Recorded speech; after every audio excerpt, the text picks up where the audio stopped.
Hello guys, welcome back to my channel. So আজি আমি discuss কৰিম ঈশানোদয় স্কলাৰশ্বিপৰ বিষয়ে।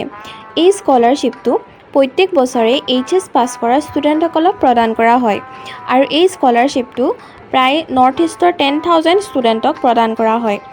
এই স্কলাৰশ্বিপটো এপ্লাই কৰা পৰ্টেলটো বৰ্তমান ওপেন কৰা হৈছে।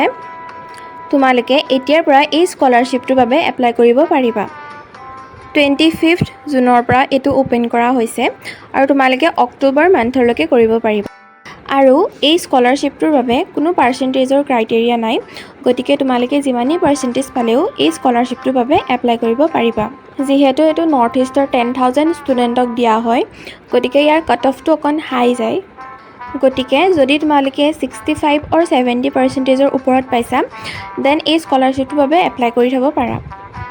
যিহেতু এই স্কলাৰশ্বিপটো এপ্লাই কৰিবৰ বাবে জুনৰ পৰা অক্টোবৰ মান্থলৈকে টাইম দিয়া হৈছে, গতিকে তোমালোকে এতিয়া এই স্কলাৰশ্বিপটোৰ বাবে এপ্লাই নকৰিবা। তোমালোকে আগষ্ট মানত এপ্লাই কৰিব পাৰা, কাৰণ জুলাই মান্থটো যিহেতু কলেজ বন্ধ থাকে, গতিকে ডমিচিয়েলখনত প্ৰিন্সিপালজনৰ চাইনৰ দৰকাৰ হয়, গতিকে সেইটো তোমালোকৰ অলপ প্ৰব্লেম হ'ব পাৰে।